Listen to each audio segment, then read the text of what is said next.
அது குதிகால் வலி அதான் இப்போ நீங்கள் இப்போ இந்த பிளான்டர் ஃபேசைட்டிஸ்ன்னு நிறையா சொல்லுவாங்க, கேள்விப்பட்டிருப்பீங்க நீங்கள். குதிகாலில் எலும்பு வளருதுன்னு சொல்லுவாங்க, அதுதான் பிளான்டர் ஃபேசைட்டிஸ் சொல்கிறது. அதுக்கு முக்கியமான காரணம் ஃபுட்வேர் சேஞ்ச். அதாவது நீங்கள் நார்மல் ஸ்லிப்பர் இல்லாமல் வேறு ஏதாவது ஸ்லிப்பர் போட்டிருந்தீங்க அப்படின்னா அது மாதிரி வர வாய்ப்பு இருக்குது. இன்னொரு முக்கியமான காரணம் டைட் காஃப் மசில். இந்த இந்த காஃப் மசில் ரொம்ப டைட்டாக இருந்துச்சுன்னா குதிகாலில் பிளான்டர் ஃபேசியல்னு ஒரு ஜவ்வு இருக்குது, அதில் லோடு அதிகமாக விழுந்து அந்த இடத்துல பெயின் வர வாய்ப்பு இருக்குது. ஸோ அதுக்கு நம்ம கண்டிப்பாக டெஃபினட்டாக ட்ரீட் பண்ணணும்.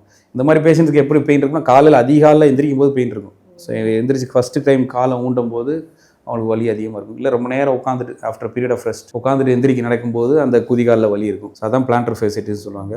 அதுக்கு டெஃபினட்டாக அது காஃப் ஸ்ட்ரெச்சஸ், காஃப் மசிலை நல்லா ரிலீஸ் பண்ணி விட்டோம்னா அவங்களுக்கு நல்லா ரிலீஃப் இருக்கும். ஒரு வலி அப்படின்னு சொல்லி உங்ககிட்ட வந்தால் எத்தனை செஷன் ட்ரீட்மெண்ட் எடுக்க வேண்டி இருக்கும்?